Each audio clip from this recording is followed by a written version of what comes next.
Welcome back to Off Ball Takes. This is your host, Yarby Laws, and this is my co-host. Christopher Wells. We appreciate all the support and the recent content with this NBA season underway. We are looking to talk all news, storylines, takes, and all that stuff. So we also will be live streaming on Friday around 11 p.m., maybe to midnight, something around that kind of window when we do go live, recapping the games of the week, kind of similar to our, playoff live streams and stuff like that. And before we do get started, please don't forget to like and subscribe and follow us on Instagram and TikTok at the OPT Podcast for more content and updates.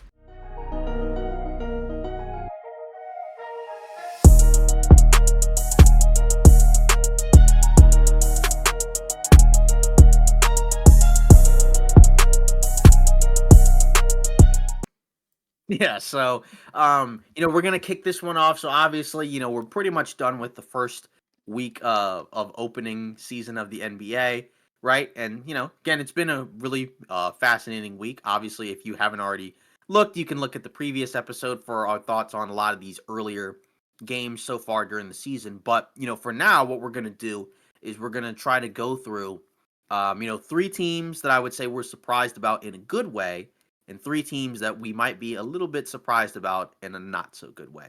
Now, the thing is, again, to be fair, it's a small sample size of, most teams have played no more than 3 games. So obviously 3 games over the course of a season is is not a lot. So this could obviously change. But all we really have right now is the information that's kind of been put in front of us so far through the first few games, right? So, we're going to start off, with the positives. And, I guess the first team we could probably start off with is the Lakers, right? So they're starting off 3-0. Obviously, if you haven't been watching them and if you haven't followed them, if you remember, they didn't really do anything in the offseason roster-wise. They did draft Dalton Connect and they did draft Bronny James. But, the biggest move more so was the firing of Darvin Ham and the hiring of Coach J.J. Redick. And so far through the first 3 games, the Lakers have been pretty good in these games. Obviously, there are stretches, right, where it can be, kind of chaotic at times, but by and large, you're talking about 3 wins all over teams that are good teams. You're talking about a win over Minnesota, a win over the Phoenix Suns, and then a win over the Sacramento Kings, right? Again, 2 of those games were on back-to-backs. So, what's different about this team, right? Well, with JJ Redick, there is, obviously, I think, a difference of more buy-in. You're seeing guys crash the offensive boards, which they didn't do last year. They were the worst offensive rebounding team in the league a year ago, right? If you watched them, you knew that was kind of a problem where they would give up rebounds, and sometimes just because the lineups were too small. And then, the 3-point shooting, for Redick, he wants them to crash the boards and shoot more threes. They're not necessarily taking significantly more threes than they were last season. But, they are generating pretty solid looks for a number of these guys, right? So the ball movement's there, the camaraderie's there, the vibes are there. And then also just being able to kind of involve their best players more, right? Anthony Davis, that was kind of a problem for the Lakers the last couple of years where towards, in the early part of the games, AD would get going and they would have him involved in a lot of different things. But then over the course of the game, he would start to kind of disappear, whether or not it's a combination of, him just not willing to be involved in the plays or guys kind of just going away from him offensively. Right, that's kind of been fixed now because, through these first 3 games, he's kind of been the focal point of their offense, essentially, right? The third game, right, they kind of went away from him in a while, but in the fourth quarter, he did come through after, the LeBron inferno. And then also, they've kind of changed up some of their other offensive philosophies a little bit, right, from the perspective of Austin Reeves. He has the ball in his hands a lot more than he did last year. He had the ball somewhat in his hands at times to start off the year last year, but it was more so like when he had his own offensive units. Now, even with D'Angelo Russell, he's kind of the primary guard ball handler for the Lakers. And sometimes it results in turnovers, but, by and large, he's done a solid job. D'Lo's kind of the spot up guy. And it's pretty cool to see. Obviously, they got a 9-man rotation, right? You got the starting 5 from last year, right? Ruiz looked pretty good. You got, off the bench, Gabe Vincent, who's been all right, mainly defensively, offensively, not really that amazing, but, defensively he's been fine. Jackson Hayes, right, who has his moments. Dalton Connect, who's been pretty good as a rookie so far, right? And then you have Max Christie, who's been kind of struggling. But by and large, it seems like as of right now, they know who they are. The first 2 games, the defense was good. The second Suns game, right, the first quarter, it was just the Suns were hitting everything. And Mhm. then in the third game, right, I mean, it's the Sacramento Kings and they can score, but they've been able to find ways to win in all three of these games. And part of that is Reddick. We've also mentioned with the consistency of the play calling, that's the other factor where last year they would run sets at times, and when they did it, it actually would be effective. They just would go away from it and not use it with any level of consistency, mainly in the second half of games. But now they've been a lot more consistent with it. So, you give credit to, a lot of the people involved on this roster, especially because in the preseason, we didn't know what to expect because they barely played together in the preseason, which is kind of one of the reasons why you do take preseason with a grain of salt. But also, to be fair, let's see how this continues because it is the first three games. But as of right now, it's the best start the Lakers have had through the first few games of the season in quite some time. I think, the last time they had a start like this was it's when Phil Jackson was still the coach, so that was a while ago. You're talking about, towards the end of Kobe's championship tenure in LA. Yeah, I mean, I agree with you in terms of what how surprising it was because I remember we made it short, literally talking about how we thought their season might be cooked. Granted, it's a hot start, through 3 games. That's cool, Mhm. but can this carry over, really past the All Star break? That's kind of what I'm wondering. But I really do like the fact that they're able to close these games. They had a nail biter against Phoenix at one point, but then we'll probably get into that a little bit later. But at the end of the day, they were able to rally, and recently with the Sacramento Kings game, LeBron take over, everybody else kind of pitching in, Right. filling in, doing their freaking job. And I think that's another thing. Like last year, there were times when yes, you can hold Darvin Ham accountable all you want, but at the end of the day, some of these guys weren't doing their job.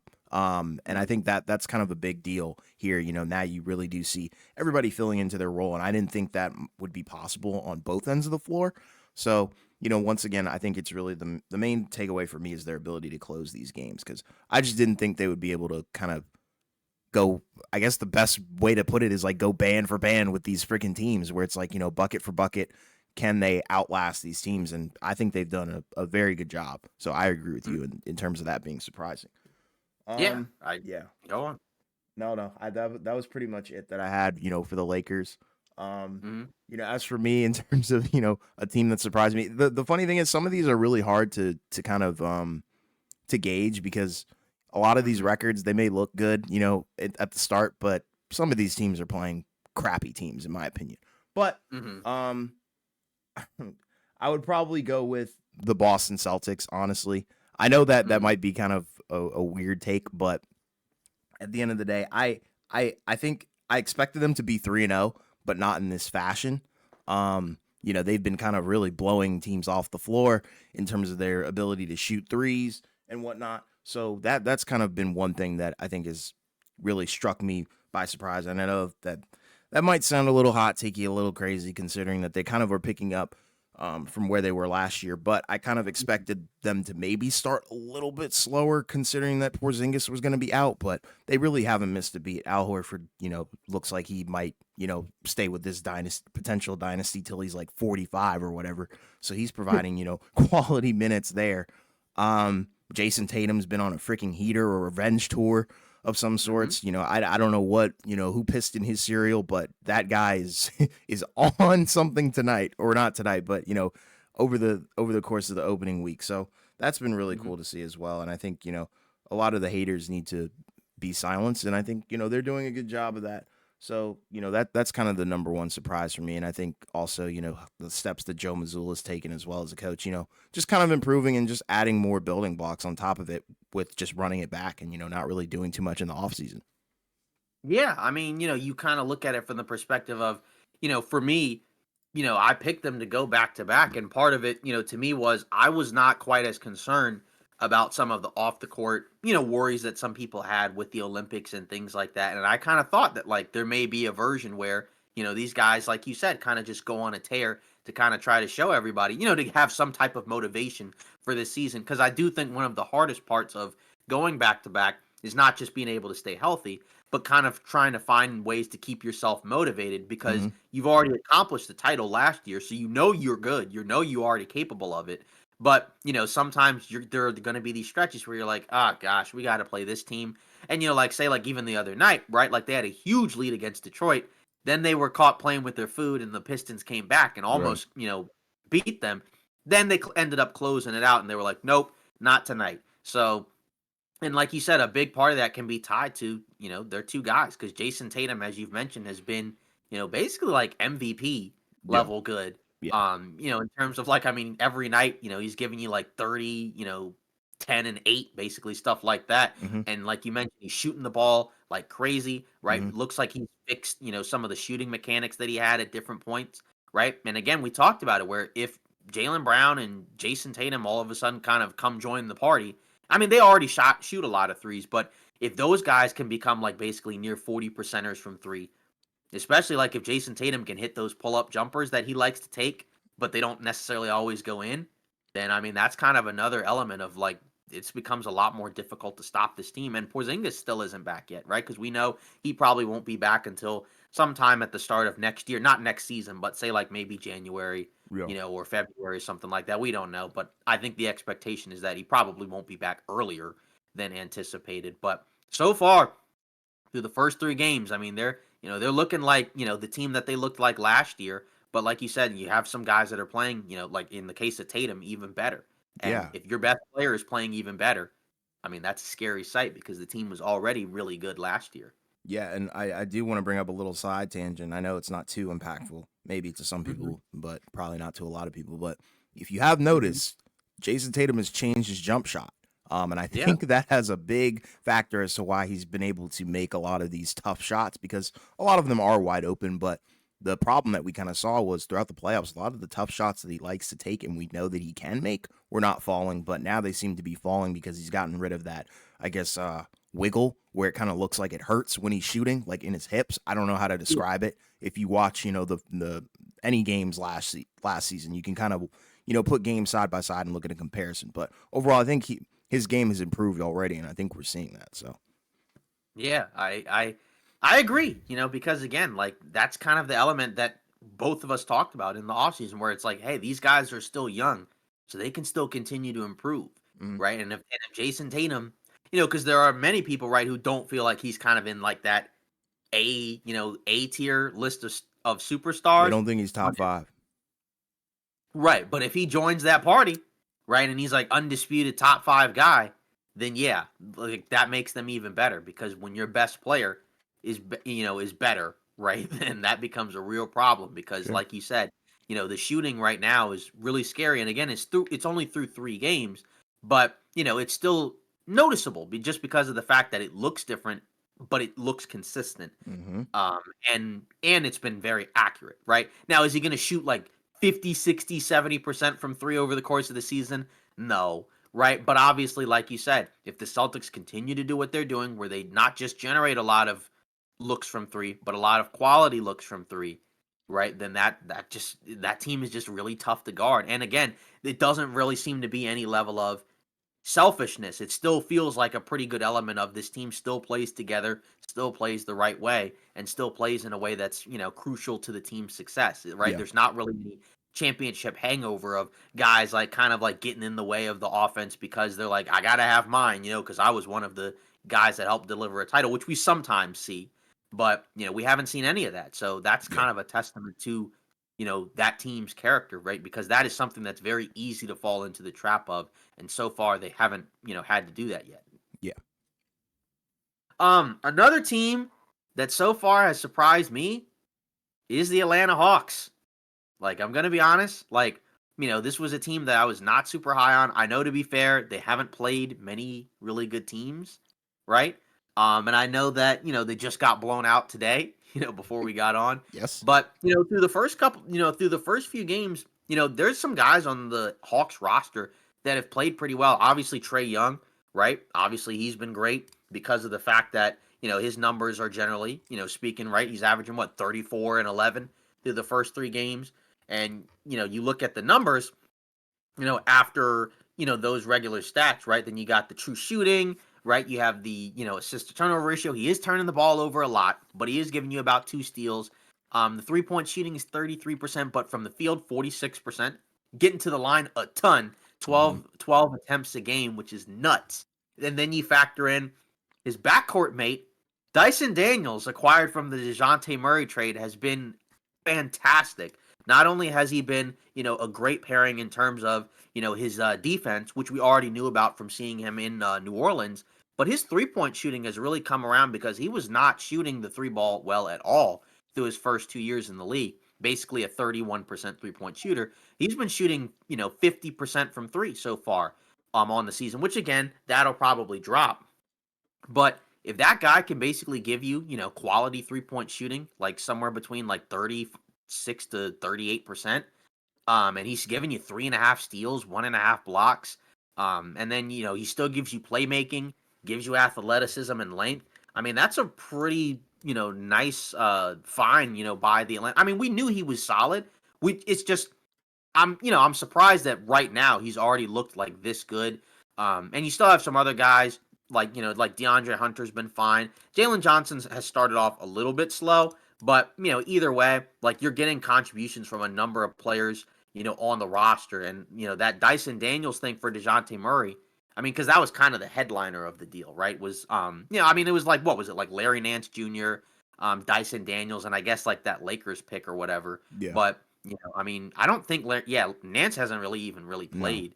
So, because I guess they already have like Clint Capella and Okongwu who they want Yeah. to give minutes to, right? Because Okongwu's kind of been the guy that's been playing more minutes. He just doesn't start. Yep. But and then Risa Share, right? Obviously, again, offensively and defensively, he's kind of fit in. Like the numbers don't necessarily look, crazy or anything, right? Like shooting splits through the first 3 games, 36 from the field, 20 from three. So not really that great, but he has moments where he does look like a solid, impactful player, where he does make a lot of nice plays on both ends of the floor. And again, like he's coming off the bench, so you're not super reliant on him.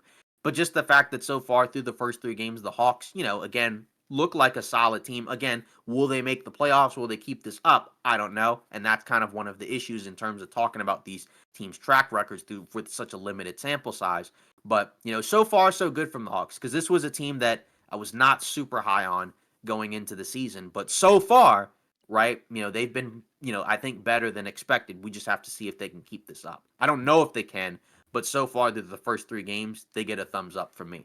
Yeah, this is an interesting one because I think this is one of those where it's kind of like a one where it's almost as if you should have known, even though it still is kind of surprising because I think the issue is like Trey Young's never really had an immense amount of help, and then when you bring in a guy like Dejounte Murray who plays pretty much the exact same position as him, and then they're two offensive guards that need the ball in their hands, it's rough. And I think we're kind of seeing Trey Young kind of come back into his own, I guess, where last year I think he was one of the more underrated players, but now I think he's kind of putting himself back on the map because he pretty much is, the undisputed number one option here offensively. Everything runs through him now once again. And I think, you even see it, like you said, with Dyson Daniels. You need to surround guys like Trey Young with 3-and-D players and guys of that kind of similar cloth, I guess. So, yeah, I think it's awesome, but I just don't think we saw this coming from the perspective of like on paper it didn't look too good because Dyson Daniels, like you said, was not a good shooter. DeAndre Hunter hasn't really been too impressive from three as well throughout his career. So, but like, the thing is Trey Young kind of makes a lot of these guys around him better. Like Clint Capella, he's a huge benefactor of Trey Young throughout his career. Okongwu as well. So, I feel like we should have seen this coming, but it for sure is still, a big surprise. And I think, if you watch that Hornets game, with between the Hornets and Hawks, I think that was kind of like the real telltale sign where it's like, okay, yeah, Trey Young might be back. Hmm.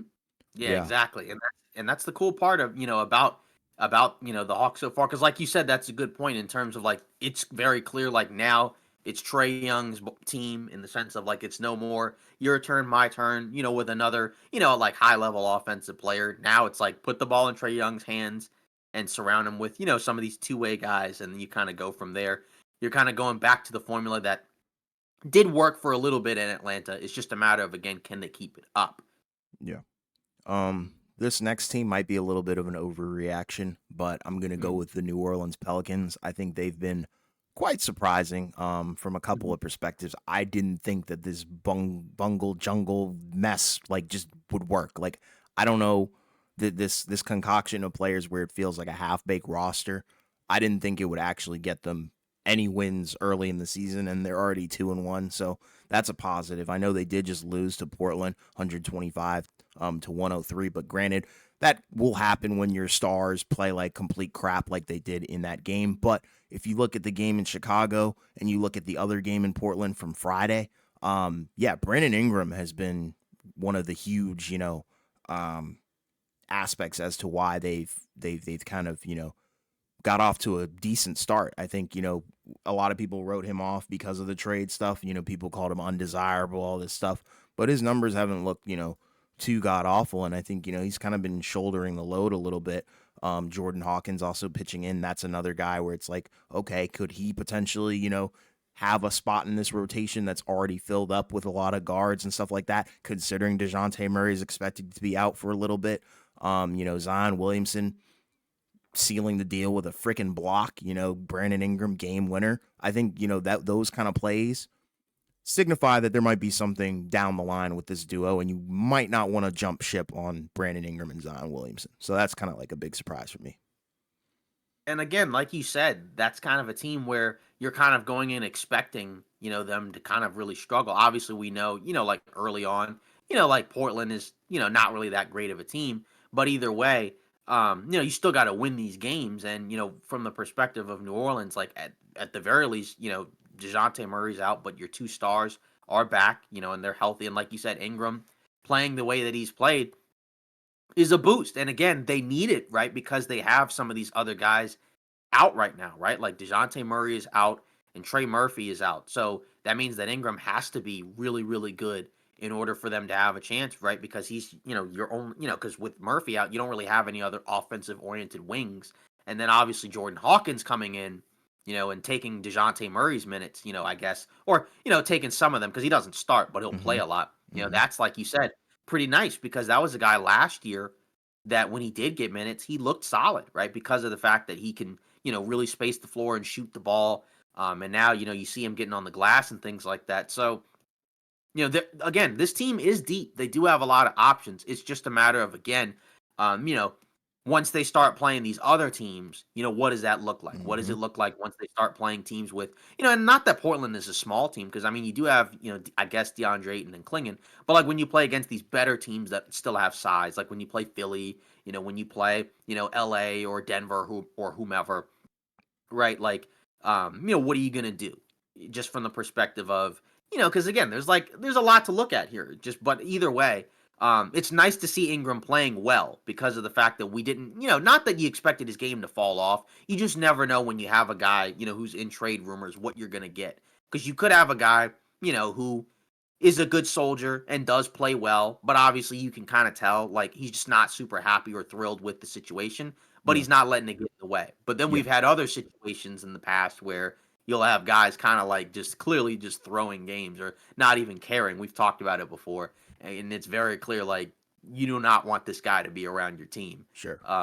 For the stretch. So it's good to see him playing like that because of and especially again, he needs to anyways if he wants to get, a good contract again because of the fact that whether or not it's from New Orleans or somebody else, he needs to have a quality year. And with Murphy and Murray out, he's gonna have the ball in his hands more. And so if he can kind of showcase those abilities and do other things too, because he had 8 rebounds, even in this game where they lost, he still had 8 rebounds and 6 assists. So if you can do all these other things as well, he might be able to be more appealing to some of these Yeah. teams. Facts. Yeah. And then next up,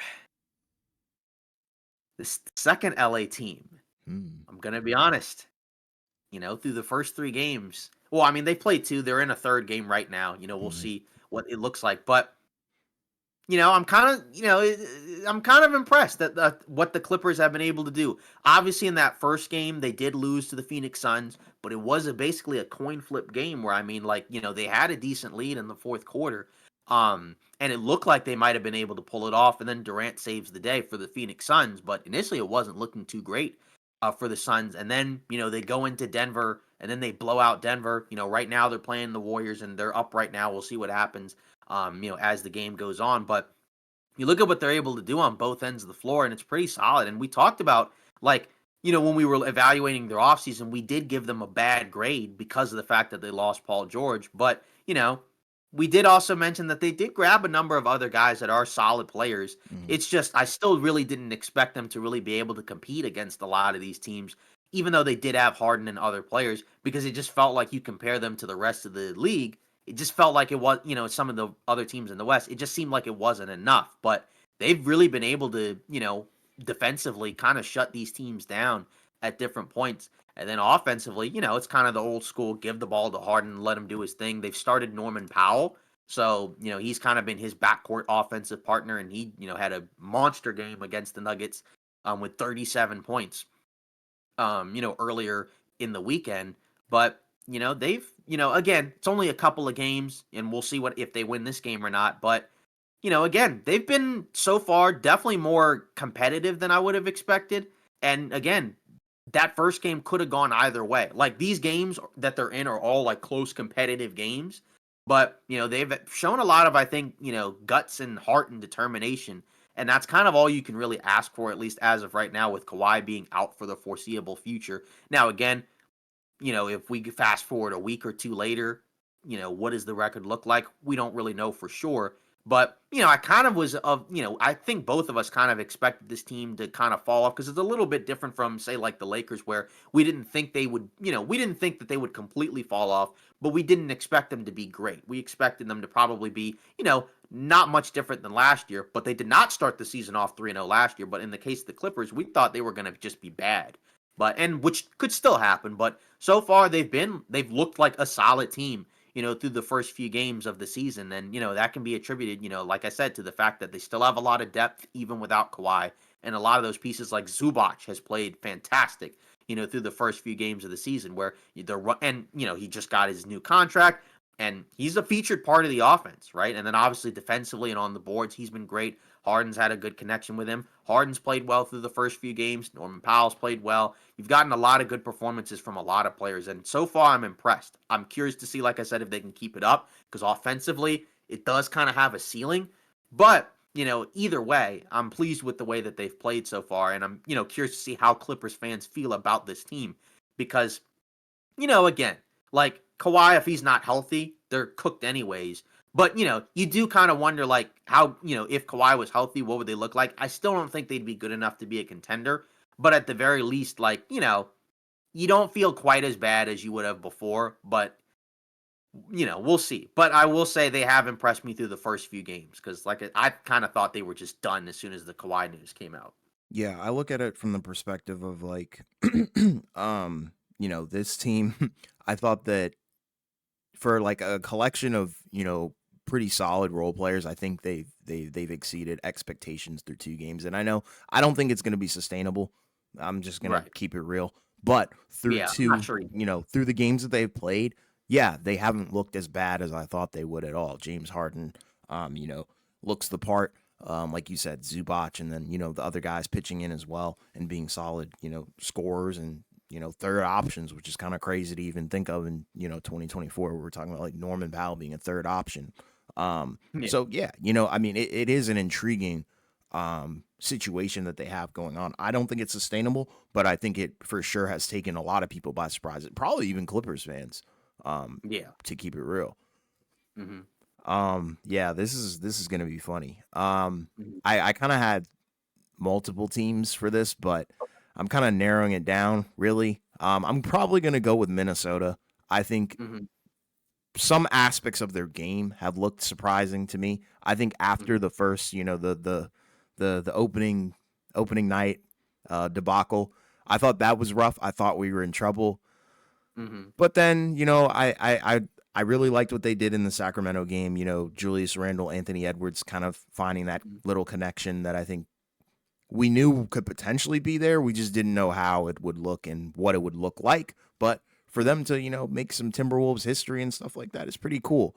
Um, and, I think the 3-point shooting has been pretty solid between the both of them, which was a surprise. I thought it was going to be a lot lower. And I thought Julius Randle would be kind of the guy that would tank that potentially. And they Hmm. recently just beat Toronto. So I think they're kind of rallying after, somewhat of a disappointing night for them and kind of being upset by the Lakers. Um, so, overall, I think that's a team that I think, nobody was like super duper low on, but I didn't expect them to start like this where, they took Right. one loss and now they're kind of rallying back. It seems like they're figuring stuff out. Everybody's getting involved in some way, shape, or form. And yeah, overall, Anthony Edwards and Julius Randle, they might be a legit duo. And I'm not going to say like long term, but for this season, it might get them to a point where, they don't feel too horrible. And the guys on the bench, haven't looked um, too amazing, but I think they'll figure that out at some point. But I think it all comes down to really Anthony Edwards and Julius Randle kind of, keeping up adding fuel to the fire and just continuing to score at the pretty elite level that they have throughout 3 games, I think. Yeah, because with Edwards so far through the first 3 games, 40 minutes a game, 28 points a game, 6 rebounds, 3.7 assists, 3.7 turnovers, and that's kind of something that he Mm-hmm. will definitely need to improve. Right now, 41 from the field. Part of that is because he's taking 13 threes a game. Yeah. And he is shooting 38%, Yep. which is good. But still feel like that is way, way too many threes for that guy, especially given, how potent of a scorer he is, around the basket. Not saying, obviously, that he shouldn't be taking any, because he is a good three-point shooter. And part of that, I guess, is in order to kind of make this fit work, like you said, those guys are probably going to have to be forced into taking and making more jump shots. And, to be fair, Randall, to his credit, has been shooting pretty well through the first few games. 63 from the field, 54 from three. I'm Yep. not sure if that's sustainable, but again, you can see, again, 4 assists, 8 rebounds, right? So you can see the playmaking from Randall. You can see the physicality. So, that's where I think you can see, some positives there. Like you said, the second unit, Nas Reed started off kind of slow, but he's picked it up. DiVincenzo, has kind of been hit or miss, but still has been like a solid, player on both ends of the floor. Same with Alexander Walker. It's just like, there's just like a couple of guys where I'm like, why to say like a Joe Ingles just randomly come in for like 5 minutes? It just seems kind of bizarre. I mean, I guess it's like they're kind of trying to find a backup wing off the bench, but they don't really have one that can really, like consistently get minutes. So it kind of forces them into these smaller ish lineups. But the smaller lineups can work if the offense is clicking, and the offense has clicked so far. And that's kind of the nice thing where it's like, you did lose Towns, but you do have Nas Reed. And, the only thing is Mike Conley, he's been a little bit slow through these first few games. But, again, to be fair, right, he is older. But that's also kind of the nice part about getting a Julius Randle is because that's another guy that can play making kind of run some offense for you, where you didn't really have that last year. So that's kind of a nice release valve to have with Randle. Again, I think both of us kind of still felt like they'd still win a number of games. It's just more so I think the skepticalness comes in, or yeah, I think me being skeptical just kind of relates more so to, do I think they can actually win it all? And I'm still Mm-hmm. not necessarily quite sure about that. Mm-hmm. But either way, this is the team that they have so far. And like you said, after the first game, they've looked better, which I think is the nice part. And again, it may just be that the Lakers may just kind of be a tougher matchup for them now because they're not quite as big as they were last year, right? Minnesota, I mean, like Minnesota is a little bit Yeah. smaller now. Yeah. Yeah. So maybe that could be possibly it. But some of these other teams, they may not have as many issues with. And again, Gobert just got his extension. So, he's going to be, at least under contract for a while. So, we know this is probably the team, for a little while. And I do like a number of the pieces. It just kind of comes together where like Edwards, can he continue to ascend, and can he continue to find ways to make it work, because he's going to have to shoot a little bit better. But either way, I think like you said, through the first stretch of games so far, it's been a good start, because Yeah. the Minnesota one got kind of dicey, right? Because that was like a clutch, a crunch time game, but they did pull it out. Edwards got the 2 free throws, they got the stop that they needed to get. So solid start so far. Yeah. 100%. So now I guess we're gonna have to get to some teams that I'm not quite as sure about so Yeah. far. And Let's again, do it. just like what we're talking about with the teams, that we're happy with so far, it's an early season. So it's not necessarily panic time yet, but it's just kind of something to think about, when we look at these teams so far. The Denver Nuggets. Mm. So through the first two games, a blowout loss to the Oklahoma City Thunder at home in Denver. And then the second game, a loss to the Clippers at home in Denver. And that Mhm. one, they were actually down by like 20 in the first half. They got it back and, got it to a pretty back and forth competitive game, but they ended up not pulling it out. And you just kind of look at what's going on. And it's kind of some of the concerns, that I think others, had kind of going into the season is, where's the shooting? Where's the offense, from a number of these guys? And you just haven't necessarily gotten it. I mean, like, and the main thing is, I think the starters by and large have been relatively fine, but that second unit, yeah, Yeah, they so suck. far through the first couple of games, it has not been great. I mean, when you look at that second unit through these first couple of games, I mean, you look at Russell Westbrook and Peyton Watson and Sharge, I mean, like, it's all negatives, like, in terms of their plus minuses, and you look at their numbers, like, it's pretty bad. Like, Russell Westbrook in the first game against Oklahoma City, 2 for 10 from the field, 1 of 6 from 3, only a couple of turnovers, but minus 24, right, in a game that they lost by, I mean, 15, and again, it wasn't really 15, like, they cut it close, but they were really down by, like, 20 plus in the fourth quarter. But either way, not necessarily great. And to be fair, Jokic didn't have a great game either. But like, again, you look at the starters, it was pretty balanced production. But then the bench, Strother with 6, Westbrook with 6, and then Watson and Sharge with 2. That's it. And they all shot very poorly. I Yes. mean, Sharge only took 2 shots, but still either way. Then you go to the Clippers game, and it doesn't really get much better. I mean, to be fair, Jokic had 41. He had 41 and 9 and 4, but we did talk about it a couple years, like a couple seasons ago. Those 40-point Jokic games oftentimes tend to be the games where they might lose because Mhm. it kind of suggests when he has a high number of points but very few assists, that's not necessarily ideal. Jamal Murray did have 22, so you can't really blame him. And again, you look at the starters plus minuses, they're all positive. And Christian Brown, to be fair to him, has been good so far this season, right? He's been playing pretty well on both ends of the floor, even though Norman Powell did have 37. But either way, like, he's been good, I think. But Porter's kind of struggled a little bit. Gordon hasn't shot well, but like, I mean, and that's kind of a problem. But the starters haven't been the big issue. It's again, now we look at the second unit in this game. Julian Strother did have 8 points, but 5 fouls, minus 12.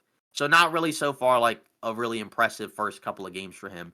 Peyton Watson, 0 for 3, minus 7 in 11 minutes. Russell Westbrook, 2 points, 0 for 8, minus 13 in 19 minutes. Not turning the ball over, so that's nice. But it's still not really that nice because you're just not getting a whole lot of offense from anybody. And then Sharch had no points in 11 minutes. So that's a major problem is that it just feels like these guys just aren't giving them anything. And this was the concern that we had where their young guys needed to take a step forward. And Yeah. through the first two games, nobody's really been good. I mean, like I said, Christian Brown's been fine as the starter, but all these other guys off the bench have basically given them nothing. They've honestly kind of stunk it up. And it's a real problem because it's very difficult to really only basically have 5 guys you can honestly feel decent about. And you still have a problem in like the 3-point shooting. They shot 40% from 3. They made 14 threes, but guess what? Jokic made half of those threes, which should not normally be the case. Even though he can shoot threes, you don't want him being like, the primary 3-point shooter for the team. And then in the first game, they shot 18% from 3. So 7 for 38. So not particularly great there. So, again, that it's early. So it's not necessarily panic time just yet. But so far through the first couple of games, it hasn't really been good. And again, a lot of that so far seems to be the second unit has just been truly awful. And that's always been a concern with this team. But it's been kind of the worst that the second unit has really looked. And which is wild because, again, you have some names in that second unit. Like Russell Westbrook is a name, right? He is a guy that's got a pedigree, that's got a resume. And, I guess Dario Saric kind of has somewhat of a resume. I Yeah. mean, he's been a decent option on some teams, but it just hasn't worked so far. And, I can't imagine Westbrook will continue to be this bad, through the first couple of games. I feel like, it seems like I think he has kind of a reputation for being kind of a slow starter in these, in the NBA season. But, he's got to be better. And again, like, it's not just him. The whole second unit has been awful. But I think if he can give you better production individually, that could probably translate into everybody else playing better. Because then, like, if he's actually a threat, in transition, and around the basket, that could probably help. But, like, they're still going to force him to take threes. And, if he's not going to make those shots, I mean, you got a major problem on your hands. So, through the first 2 games, he's averaging 4 points, 3 rebounds, 3.5 assists. And that's just not going to get it done. I mean, he is on a minimum contract, but I think you'd expect a little bit more production from that. And I'm not just trying to pick on him because I've already mentioned the whole bench has been awful. But, he is the captain of the second unit. So I think if he could find a way to pick up his individual production, that could probably help everybody else. But, we'll just have to see because it's been pretty ugly through the first couple of games. Yeah, they've stunk it up immensely, and I didn't think that was going to happen. I thought they were going to be like, one of those sneaky, teams in the beginning of the season, but my God, it's been really bad. And I think the biggest problem is, after those 4 guys that you already talked about a lot, you have nobody else. You can't go any deeper than that. You don't want to put Najee out there, Pickett. No, like you're kind of No. just stuck with those guys, and you kind of just have to hope and pray that the growing pains, kind of cease to exist. And yeah, I 100% agree. That's a big surprise, I think, from multiple perspectives, because you kind of expect, this team to maybe respond to the criticism a little bit better, to open the season. But so far, I mean, it's been really freaking bad. Yeah, Um, it's yeah, good. it's nasty. Um, yeah, this team that I'm gonna choose is probably, I don't know if people might agree with me or not, but I'm gonna go with the Indiana Pacers. Um, Okay. I have not liked anything that I've seen from this squad at all this year. Hmm. If we look at their schedule, they're 1-2. They Yep. beat Detroit, so W's in the chat for that. But you didn't beat New York, and you lost to No. Philly as well. Got blown off the Without Embiid, floor by New without York. Embiid. Yeah, Exactly. and they lost to Philly without Embiid and without Paul George. Exactly. And coming into this season, I was pretty high on Indiana. I thought that, they could potentially replicate, what they did in the playoffs last year going into this year, but I don't know. I might jump ship now because it is not looking too good. In the New Mhm. York game, I don't even know what to say. Halliburton put up a freaking donut, so that doesn't help. And Mhm. he's been rather disappointing in my opinion, throughout to begin this season. And it might be, coming off of Team USA. I don't know. But defensively, they don't have it. The Mhm. depth is cool, but depth can really only get you. But so far, they played all their guys. They quite literally play all their guys. And I don't think Mhm. that's going to be a good thing.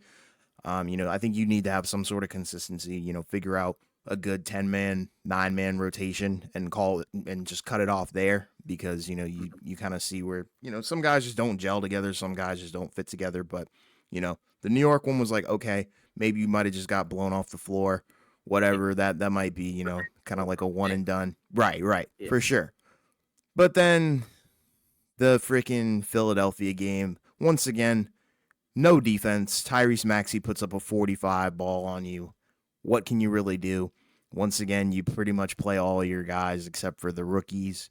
And I just don't think that's sustainable for this team. Halliburton did have a bounce back game, but overall, I think, the other pieces I think need to kind of come together and come to fruition. But I don't know if that's going to be possible if Halliburton, isn't playing at the level that he was, to begin the season last year because they're just not going to win games. And I think, if you're going to be facing up against, the 76ers, the Knicks in the playoffs, and you can't even really do much against them in the regular season, let alone stop them, I think that's going to be a huge issue for this squad. Yeah, I mean, I think that's a good point where, again, a big part of, the strength of this team is the depth, but you still need to have certain guys, I think, at least in the regular season, play well. And like you Mm-hmm. said, Halliburton's just gotten off to a bad start, through the beginning part of the season. And I think that's probably kind of the main reason why they've kind of struggled through the first. I mean, he did have 22, in this game, but then not really like much in the assist department. But like either way, like the first couple of games, they were able to win against the Pistons, with him not playing well, but it is the Pistons. But then, like, the Knicks one, they got destroyed. And like you said, it was bad on both ends of the floor because of the fact that you just got basically, like, literally nothing from, a lot of guys. So I don't really, know where you really go from there realistically. But I think some of it just comes from just some guys playing better. Like you said, maybe some guys, will kind of not get as many minutes as the season goes on. We'll see because of the fact that, like you said, Indiana does have a lot of players to try to figure out who to fit into the rotation. But, again, this was always kind of the question of this Pacers team is, again, when the offense isn't necessarily kind of clicking, are they going to still be able to win games? Because, if you remember, like last year, they averaged basically like 120, plus a game every game, Mm-hmm. essentially, right? Like, I mean, not that it was like every game, but you know what I mean? Like, it essentially was some pretty high powered offense. But, through these first three games, I mean, you got 115, 98, and then, 114, right? Which, again, they were essentially one of the best offenses of all time last year, right? I think if they were second, right, all time, right? I think right Yeah. behind the Boston Celtics. So I mean, again, that's kind of really the issue right there. So I think if that kind of improves, that'll help out. But so far, it's not gotten off to a great start, but I think it'll get better. Yeah, they averaged 123 points a game last season. So they haven't hit that mark at all so far this season. And Yeah. they've not really shot the ball well either. So that's not really helping. Mainly like from three, they just like in that Knicks game, they could not hit threes at all. Even the ones that were relatively open, they just couldn't get. So that's a big part of their offense. So if they can get that offense going, then they'll probably be able to heat up and get some more wins. But Mm-hmm. so far that hasn't really panned out. Yeah.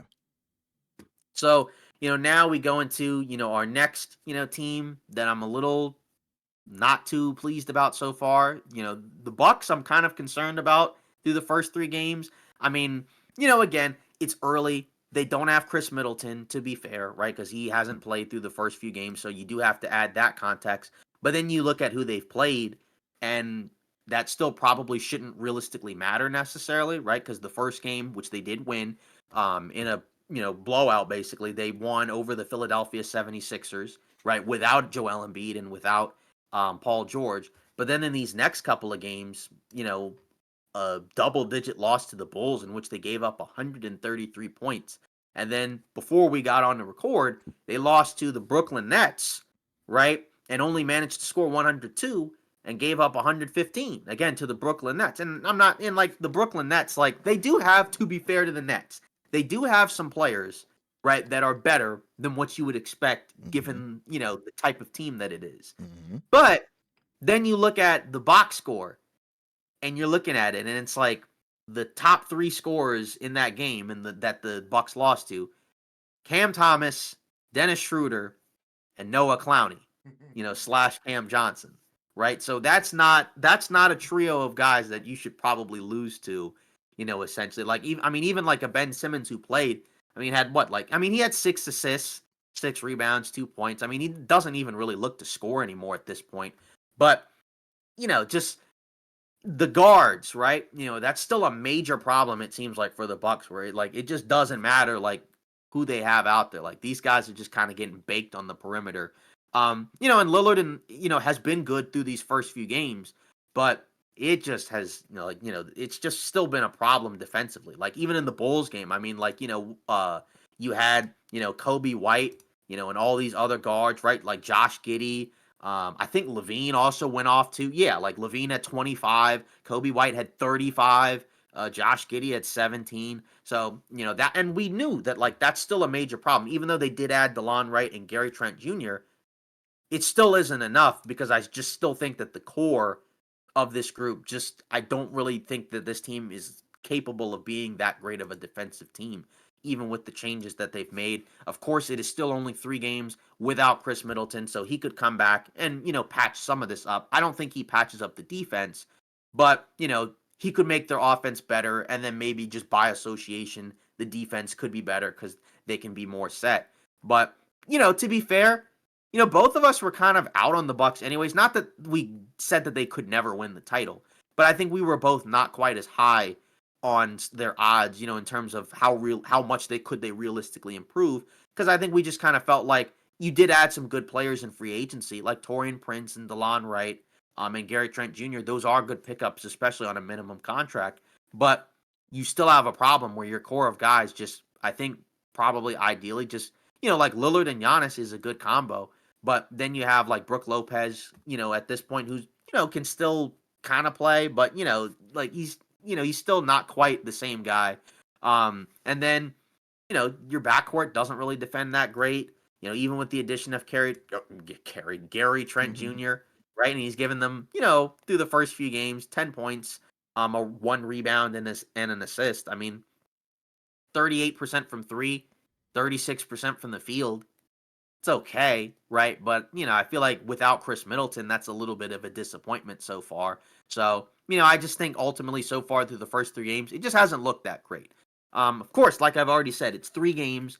Things could change, but and part of that change will be Chris Middleton, I think.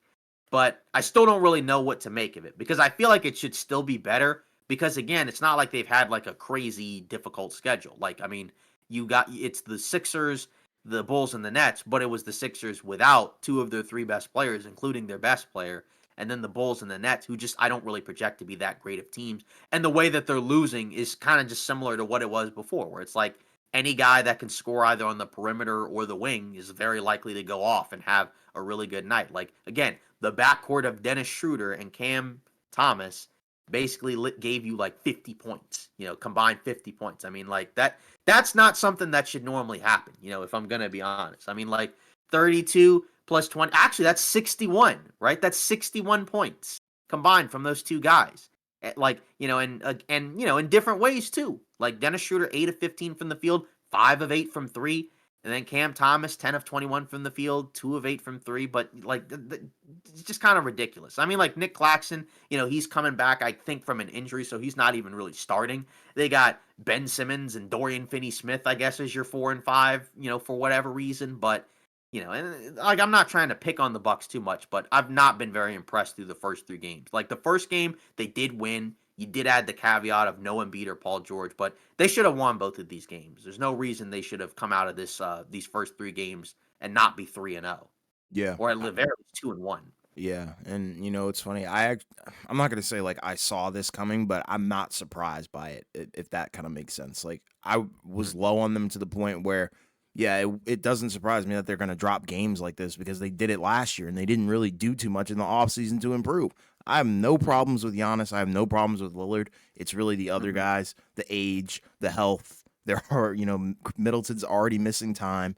They don't have a ton of depth pieces. The young guys aren't going to play. Defensively, they still break down and they're going to lose to anybody who can really put up 20 plus points. Like, that's just how it's going to go if Giannis and Dame don't have like 30 apiece. Mhm. And that's just the harsh reality. And I remember we caught a lot of freaking flack for that buck short that we did. And people were like, yeah, they did a lot in the offseason. It's like, I mean, what improvements did they really, really make outside of getting slightly younger? They didn't, address, bringing in a potential better number 3 option. Brook Lopez is still there. Bobby Portis is okay. And it's like, but beyond that, you don't really have a lot. Like Gary Trent Jr., yes, was a great signing, but at the same time, is it going to elevate you to the Boston Celtics level, to the Knicks level potentially? Probably Mhm. not. You have other things that you need to address. Yeah, and that's the thing that, again, I'm not completely saying that they're absolutely done right now, Mm-hmm. but they need to kind of, they need to start kind of picking it up and they need to improve their play, on both ends of the floor because of the fact that, again, if the guys on these teams are going to light you up, I mean, what do you think's going to happen when you start playing these other teams like, say, like you said, Boston or New York or if you go out west, look at the guards out in the west like at Dallas, or other teams like that. And I'm not saying they're incapable of beating these teams. It's just a matter of again, it would be nice to see a little bit of improvement on that end. But I just think like again, I think your ceiling for for a defense from this team is just not super high.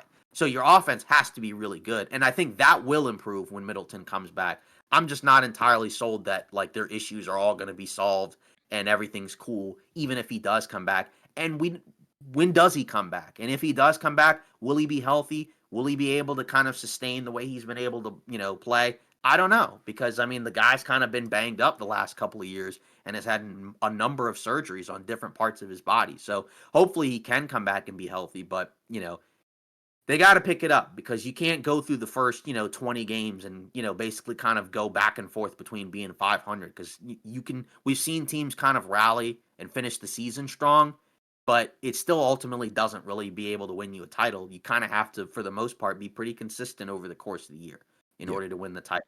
Like, Denver had that weird stretch the year they won the title where they just stopped trying, but that was after they were winning left and right basically every game. Can't But afford this outside in of the that, like beginning of the season. You really can't. exactly. Yeah, exactly. You need to get off to a good start, Yeah. especially again because it's not like the Bucks have a super tough schedule. Yeah. Most of the teams in the East don't really have brutal schedules because the East is the weaker conference. So, whereas out West, you definitely got to get off to a hot start anyways because you're going to be playing really good teams right out of the gate. Whereas in the East, you get the Bulls, the Nets. I mean, those are teams that you should be winning against. And like to be Yeah. fair, like the Bulls have looked more competitive, than you might have expected. But, it's still the Bulls and it's still the Nets. So I just think if you're the Bucks, those are the type of teams you should not lose to because those losses will add up as you go towards the season. Because again, just like in the Western Conference, a lot of the teams in the East were divided by a game or two in the standings. So, if you're a game or two away from, somebody else that's above you, these type of losses are going to be why. Yeah, they stack up for sure and come back to bite you. Hmm. And speaking of the West, let's go to the Southwest. One of the teams that I have not been too high on thus far and has surprised me in a very bad way, Houston. I think they should be 3-0, but lo and Hmm. behold, they are sitting at 1-2. I know that they beat Memphis, but they most recently lost to San Antonio. I think they should have won that game, and I also think they Hmm. should have beaten Charlotte. Granted, the Charlotte game, LaMelo Ball kind of popped off, and he's been awesome, by the way, too, so shout out to him. Yeah. But, there's just certain things that I don't like defensively. I'm not sure how they're going to stack up, especially in terms of size against, a lot of Hmm. teams in the Western Conference because, Need you look, Adams. yeah, exactly. And you look at freaking, Shengun.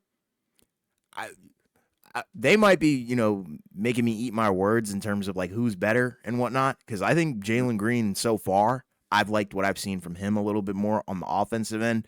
Hmm. And Shengun is kind of, I don't know, through the last two games, I have not liked what I've seen. But those guys aren't really the main problem. I think it's really the other guys like Jabari Smith Jr. hasn't really looked too good in Hmm. my opinion. Dylan Brooks not good at all. Van Vliet okay. Tari Eason, okay. Thompson, okay. Cam Whitmore. Like, I just was expecting a little bit more, I guess, flair. But, granted, it's only been 3 games, and that's the tough part about this stuff. Like, next week they could pop off and, win, however many games they play. But so far, I just haven't really liked a whole lot. And I think they could have been 3-0. It's just, I think there's still that youth factor. There's still that lack of discipline that I'm sure Udoka is trying to, get rid of, as quick as possible. Even in the Spurs game, they only lost it by 3. It's not like they're getting like, blown out. These are close games, and I think that's something that might hurt them because they might not be able to close games this year, especially Yeah. defensively. Because we all know Shengun is not a great defender. Hmm. And you have some solid like other guys on the perimeter that are really good defenders, but interior wise, I don't think they really have what it takes to potentially even take that leap that we were hoping that they would. I don't know. So far, they haven't really, through the small sample size, they haven't even really looked better than the Spurs, in my opinion. Yeah, I think that's a good point when you kind of look at through the first few games, you're just getting like a lot of kind of like up and down performances from a number of guys. There's not really any guys like you said that have been consistent. Jalen Green, like you said, has had his moments as well, right? Where he's been good. He's had some moments where he's been, a little bit less than stellar. Sure, I sure. do think defensively, Jalen Green has been, really good so Yes. far this season, which I think is nice. And that's a part where, like, if that part of his game also kind of grows and the offense, is pretty consistent, then that's kind of a nice thing to see. I mean, with Shengun, again, some matchups, it may be a little bit tougher because, again, like you kind of have to figure out the balance of how do you get him involved in this play, but then how do you get these other guys involved in other plays? And like you said, some of that is some other guys are just going to have to be better, like Jabari Smith Jr. I've watched pretty much like all 3 of the Rockets games, and to be honest, like half the time, I don't even really notice he's out there. Like if I'm Right. going to be honest, like, and that's not really a good thing because of the Right. fact that that was the number 3 pick, and he just hasn't really done much so far through the first few games. I'm not going to sit here and say he hasn't done anything, but it just it just so far hasn't worked with him. For the most part, it just feels like he's kind of just like lost in the offense. He Not had that a he's good game in playing the like Memphis one, but the other yeah, ones, he no. did. Yeah, like, and I'm not saying like he's actually lost. It just feels like he's kind of just been lost in the shuffle, where it just feels like they have so many guys that you're just not quite sure which guys to play through. And then there's other guys that have like, like say Amen Thompson, like he still can't shoot. Yeah. That's kind Yeah, of that's so that's rough, kind of bro. yeah, so that's a real problem. And like you said, Steven Adams not being available. I mean, you're forced to put in Jock Landale out there, who isn't, bad by any means, but it would be nice to have, another option out there. Especially like a bigger physical rebounder type guy. But I don't know. I think like some of it will just have to come down to, like you said, improve performances from a number of players. Because even like a guy like a Reed Shepard, I think most people liked that pick, and he hasn't really done a whole lot, hasn't No. really gotten like a ton of minutes No. or opportunities necessarily, but also just hasn't really been that great. Yeah. And like you said, some of the guys in the second unit, like a Cam Whitmore, has been solid. He's been an energy guy Mhm. off the bench, but it just feels like there's something missing that they do need. And again, some of that I think is you just need a little bit more consistent play from pretty much everybody, even your Yeah. stars. Because like you Yeah. said, Şengün in the first game was awesome. Not that you're gonna get that every single game, but if he gave you like a pretty consistent like 20 and 10, with X amount of assists, That'd be that would nice, be right? really good. Yeah, and then if you got like, a 20 whatever, from Jalen Green, like you said, if both of those guys were playing like high level stars, that would be nice. And then you could kind of just find the other guys to fit in. But when they've been inconsistent as well, and then everybody else has really been inconsistent because those other guys have just been bad. Like that's kind of the other part. Like they've been okay, but the other guys just have not been good at all. And that's where I think you just kind of need to figure out your offense because, like you said, their games have been competitive. But like the Houston one, they were killing the Hornets in the first half, and then in the second half, then they got stung Yeah. basically, and then just kind of fell apart. And then in the Memphis game, they were pretty good. They kind of ran the Grizzlies out of there. And then in the third game against the Spurs, it was kind of back and forth. It started to get away from them, and then they came back. But I don't know. Like just overall, it would be a little bit nice, to kind of get something. I just got a thing from Underdog that said Steph is hurt. So that's, Oh not god. great. We'll see what happens there, but either way, with this Rockets team, this is what we talked about. Like this is kind of what we talked about when we were talking about the over-unders with Houston where their younger guys are going to have to take leaps in order for them to be better. If they're kind of just about the same, but you just add in a couple young guys, it's not going to be that much different. And so far, there's not really been anybody that I look at where I feel like they're definitively better than they were last year. It's kind of like Right. in moments with Şengün and Jalen Green, but it's still not consistent. And Right. then no one else, to my eye, really feels like they're better. Like maybe you could make the case Cam Whitmore, but I feel like the way that they use him is kind of like like transition offense and then like, threes. Like they Yeah. don't really use him as like a go-to ISO scorer. He's kind of like, in the offense, in the flow of the offense, sort of. But really, like, I don't know. Like, can you name a guy where you feel like they look like they're better than last year? Because that's kind of the No. issue. Like, other than in spurts, because that to me is kind of the big part. And there's like a few veterans, like Jeff Green, he doesn't play anymore. Mhm. Right, and, not that that's, like, a huge issue, but, it's just, like, the guys that they're kinda bringing in to kinda fill the void, just it hasn't panned out so far, but like you said, it has only been 3 games, so there is a world where it could get better, it's not like we're writing them off, but this was kind of the why I wasn't as sold on the idea that they're complete lock to get into, that top 10 spot. I'm not saying they can't, but it's like, they got to be better than what we've seen so far through the first 3 games in my opinion for Yeah. them to get. I'm not ready to panic yet cuz those guys did get signed extensions. So in theory they at least believe in them. Although to be fair with Green, his contract is a very different contract than what most rookies normally get. Yeah. So, that's the guy that maybe they move on from. I don't know, but obviously they'll be here through this season. So there's nothing to worry about there, but I just think like if those guys are kind of up and down, then your ceiling is already lower because of the fact that like that's how you're going to lose those close games because you don't have a consistent guy to go to late in the games, right? Yep. Where and you're not sure which one because depending on the matchup, it could be either of them. But like with the Spurs, it's kind of hard to ask Şengün to kind of just try to score over Wemby because It's that not going to guy happen. is a very good defensive big man. Even though he doesn't have the same level of weight as Şengün does, and then with Jalen Green, he's just not quite consistent enough, I think, offensively to feel good about him being like your late game option. And I'm pretty sure Um, that's what they did. They went to him for the game winner, and yeah, yeah, not good. right.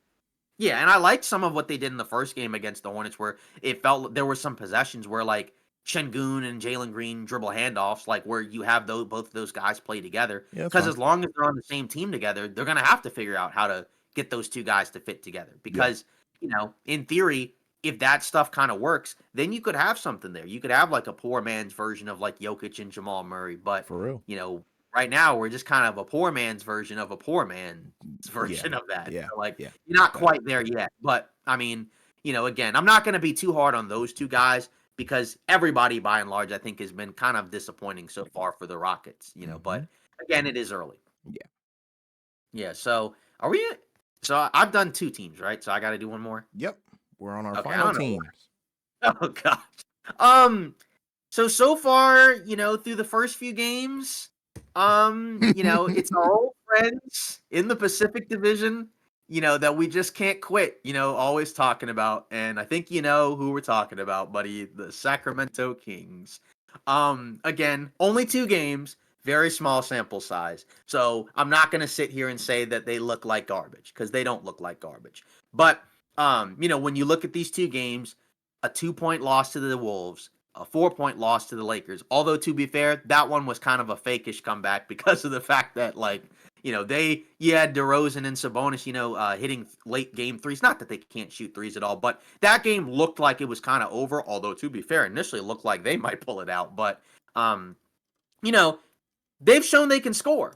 And to be fair, I actually will give them credit. At least when I saw the Laker game, there were stretches where they actually were playing decent defense because they were kind of able to pressure the Laker guards and force them, the Laker ball handlers and force them into turnovers and then turn it into quick transition offense. So I will give them credit there. But, again, I still don't really understand like the fit of all these guys on this one team. Like, and none of them have really been bad, but it's just like I don't feel like all these three guys should be together. We both talked about that, like with DeRozan, like he's a clear talent upgrade over Harrison Barnes. Like it's not particularly close because DeRozan, and it's not even that Barnes is bad. Because to be fair, he's played well for the Spurs. It's just that you know that fit doesn't really feel like what they realistically really need. Okay, then he hurt his ankle again. Got it. All right. So, anyways, um, it just doesn't feel like, they really needed more of that. I mean, again, the offensive floor in theory should be pretty high. I mean, like, but it's just like I think I wish I could have seen a little bit more, from this team so far through the first couple of games. Like I said, I'm not going to sit here and say that I'm completely out on them because again, you're never out on a team within the first couple of games. It's just, when you look at them through the first few games, you can kind of already see what some of the issues are. Where we've talked about it, where defensively, again, they did defend the Lakers well at different points. But then they had a stretch where, like, LeBron just took the game over and just went nuclear, and there's like nothing you can really do about that. So you can't really get too mad at them, for, in that type of situation. But, I mean, when you looked at how Minnesota, like, Julius Randle just ate the Kings alive defensively because they just don't really have anybody in the front court that's big or physical enough to really slow those kind of guys down. LeBron and AD, same thing. Those guys kind of just ate the Kings lunch in the second halves as well. And you just kind of get confused at, like, where do you go from here? And, like, the thing that I was surprised about was, say, like, a guy that we talked about, Keon Ellis.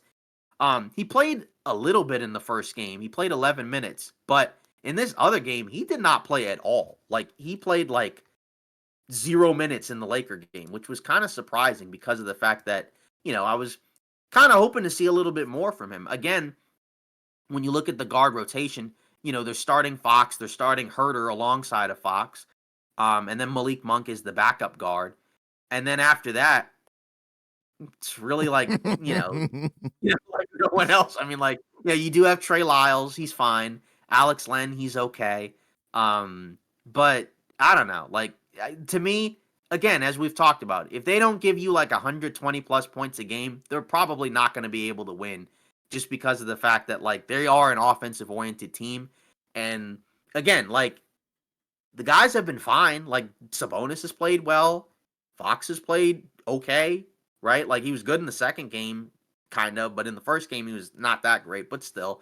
And then like I said, Malik Monk, Sabonis, DeRozan, like, but I don't know. It just feels like something is still missing. Where maybe they are missing quote unquote Devin Carter. I'm not trying to sit here and say that a rookie would change their situation much, but An I just feel archetype like like that, yes.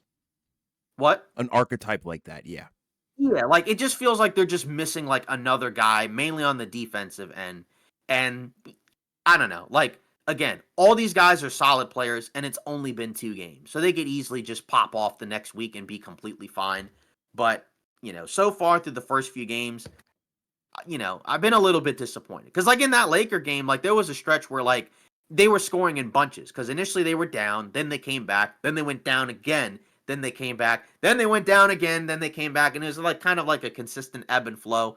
And then in the fourth quarter, it was kind of like I don't know, it was kind of like just a mishmash of like DeRozan spot up threes, Sabonis corner threes, and like they can get hot from three anyways, but what do you think so far of the Kings? And again, like to be honest, like neither of us were super high on the team anyways, so maybe it's not necessarily surprising to us, but at the same time, I do think most people expected them to be better. But to be fair, Minnesota and LA, those are two tough matchups through the first couple of games of the season, but the Kings owned the Lakers last season. And honestly, the better part of the last 2 seasons, where they've kind of just been able to run the Lakers off out of the gym with their up and down style of play. But the Lakers kind of handled them, for the most part in this game, other than like, the third quarter. Yeah, I would say, like, I mean, both these games that they lost were so close. That's number 1. Number 2 is, like, you're kinda supposed to win these games that are close. I thought that was Right. kinda like their MO, and, I Yeah. come playoff time, if they even make the playoffs, to to face these teams, you're gonna have to beat them in 7-game series, and if you can't really close against them in the regular season, that might be a potential issue down the line. The Minnesota one didn't surprise me as much. I think it was the Lakers one that really surprised me because, I mean, against Minnesota, you can't really do much when those guys are on a heater, but, Hmm. when Sabonis is kind of having a pretty good game, DeMar DeRozan is having a pretty good game, and Hmm. De'Aaron Fox is having a pretty good game, I kind of expect them to win that thing. But Right. then comes the depth thing where it's like you're not really Yeah. getting much outside of Malik Monk, whereas the No. Lakers are getting, a decent amount of contributors, and LeBron and AD had a monster game. Hmm. Can they even stop? They can't really stop anybody. I think defensively, they might have some struggles potentially. I don't know. And I like not the ball and it's like guard. I think it's gonna be like a long-term kind of thing where it's like it's gonna add up, where it's like, on a game-to-game basis, maybe, but stacking up defensively, I don't know how I feel about this team. But overall, I mean, I'm not really super surprised. It's more so like a thing where it's like, oh wow, they lost by like 2 or they lost by 4. I didn't think that. I thought they would have won that by, maybe 3 or 4 or something like that. So that's kind of the thing where it's like, considering that you pretty much have 3 bona fide closers and none of them can really close a game, that I think Hmm. signifies to what we were talking about, where it's like, who do you really go to when, when it's clutch time? Yeah, and that's kind of the issue is that like it's just again it just feels like it feels like a little bit it feels a little much like overkill. And again it was kind of I feel like it was kind of a hot take where I don't think we said we disliked the signing because we said it was a good signing because it's a talent upgrade. I think we were just kind of skeptical about how much better would they actually be. Yes. And that's kind of I think through the first couple of games, that's kind of where you're wondering because like you said you need guys to come at the very least somebody who can come off the bench that can kind of give you some solid defensive possessions. And like I said, to be fair to them, they did have stretches in that Laker game where they were kind of bothering, some of the Lakers ball handlers where they were, like I said, forcing them into turnovers and kind of forcing them into tough spots. But, at the same time, like there are other guards that you'll be going against that will be better than the Laker guards, right? Like, I mean, you'll be going against Dallas with Luca and Kyrie. You'll be going against Phoenix with Booker and Beal, and and other, other teams you can mention, whichever ones, like, even Boston, right, where like their guards, can kind of get hot, or and obviously you have Tatum and Brown. So I don't know. I mean, at the end of the day, defensively, again, it's kind of weird because I can't really say that the defense was bad at different points. And like that second game was just so bizarre just because of the fact that the fourth quarter the Lakers put on. I mean, like that was like a complete offensive explosion that Yeah. I don't think we really expected at all, where it was just like a quick, 2 minutes went by and it's 14 points. It's like if you've Yeah. ever played 2K, where it's like, you put up a shot, you miss a shot, but then the other team just quickly runs down the floor and immediately scores, and like it just starts to become like a cascading effect, and it just completely gets out of control. It was like that. So like that almost felt like a video game. Sure. But that could be the kind of stuff that Sacramento may just have some issues with, just Yeah. because of the fact that you look at their personnel and it's like, you know okay, the offensive personnel and the talent personnel is good, but like you said, once you get to that second unit outside of Malik Monk, you don't have much. And again, that's where Devin Carter getting hurt probably does hurt. But at the same time, it would be nice if that wasn't really like, something you were reliant on. I'm not saying they were, but it's just kind of something to think about. And like Keon Ellis, is the guy going to play? I feel like he probably needs to play more just because of the fact that he can defend as a guard and he can still, knock down the open shot. I'm Hmm. sure he could probably get minutes somewhere, even though, Yeah. they are playing, multiple guards. But I don't know. Like I said, neither you nor I were super high on this team, anyways. I think a little lower than the consensus. I don't expect them to be bad necessarily, but I feel like it may be a little bit of a struggle for them to get into the top eight. But again, to be fair, it's so early in the season, they could easily kind of, bounce back, but it's going to have to start pretty soon. Yeah. Um, for my final team, this one is might be a hot take, but it's my pick to win the NBA Finals, and I'm not too high on them. And it really goes back to the season opener, again with the Knicks, and the Knicks was the team, FYI. And it really goes Mhm. back to their first game against Boston. Granted, when they did play Indiana, they looked awesome. That was kind of the New York Knicks that I was expecting, and also Indiana looked like crap, and Tyrese Halliburton put up 0 points. So that's all that Mhm. also helps. But yeah, Knicks have been very, very interesting. Already an up and down season. Not a good, starting point, I think. They do play Cleveland next, and Cleveland is 3-0. So I think that might be a potential challenge, considering that they have some pretty explosive guards in their backcourt. But, you look at the Knicks, and what they did in that Boston game. Yeah, it was not pretty. McCall Bridges didn't look the part. OG Anunoby didn't look the part. Towns, Brunson, solid. Josh Hart, like, and then the depth was not really there. You did have, Miles McBride, who looks the part as well. But, this team was assembled to beat Boston, and yeah, they got dismantled. So that doesn't help. And it's like, you resign and extend, OG Anunoby, you bring in McCall Bridges to essentially, kind of, I guess, negate Jason Tatum and Jaylen Brown, what they do offensively, but those guys kind of popped off. And I think it's just a little bit of cause for concern for me because I picked them to win the finals, and you had one job. It was to beat the Celtics in the home opener, or not the home opener, but on banner night, and you didn't do it. And I think that's going to be a struggle for them. McCall Bridges' jump shot is also another thing as well. I don't know what happened and why he changed it.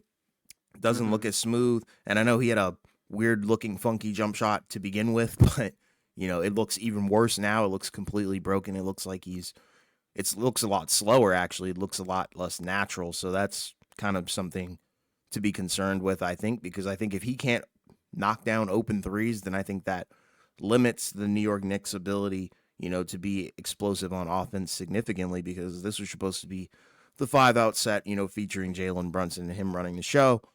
And now it's really going to probably, they're probably just going to sag off of Mikal Bridges the whole time. Obviously, I think his defense is still pretty solid, but offensively, if he's not an option, then I think that's probably going to hurt the team and, dampen their ability to hit threes as a team. And I think that's something that you cannot sacrifice against a team like Boston. And it's like, I'm not taking the Indiana game into consideration here because they did what they were supposed to do, but I expect them to do that to teams like Indiana and other teams in the Eastern Conference, but they were assembled for this one reason and one reason only, and they failed. Yeah, I mean, again, the thing is when you look at, this Knicks team is we talked about it, like it is a talent upgrade. It's just a matter of, you know, they are different guys kind of than what they had last year, right? Where you had guys where they were like kind of gutsy, like tough guys. And I'm not saying that like, say like Bridges and Towns aren't necessarily, but it is a different type of, player. But like I said, these guys are better, to be fair. I think to be fair, one thing that is hurting is I just think like some of the injuries, like say Mitchell Robinson and Precious Achua being out, like just the fact that you don't really have a lot of options front court wise off the bench. It's such a tiny it's such a tiny group in that second unit. And I just think like if Mitchell Robinson comes back, and that's an if because he is a guy that does have a track record in terms of his health, but that's a guy that could help you get some offensive rebounds, and get you some better play around the basket on both ends of the floor. And that alone could, because like the Knicks, like they got a ton of offensive rebounds last year, but like now they really don't. I mean, like Towns has gotten some of them, but like just by and large, it's a very different team, and I just think it will probably take a little bit of time for them to gel. And I do think regardless, they'll still probably need to make another move where I think they'll just need to acquire another guy in the rotation, just because the second unit just feels like it needs a little bit of shoring up. So I'm not completely out on them, in terms of them being a championship caliber team. It's just it does feel like it's a work in progress. And again, it's a tale of two games because in that first Celtics game, in the first game against Celtics, they looked horrible. But then in the Pacers game, they looked pretty good. After the first quarter, especially. So, they kind of ran the Pacers out of the gym. Like you said, some of that was just their backcourt was terrible, right? Their backcourt had a combined, 4 points, the Pacers, or 2 points or whatever, right? Two Mm-hmm. points, I think, two or Yeah, four. yeah.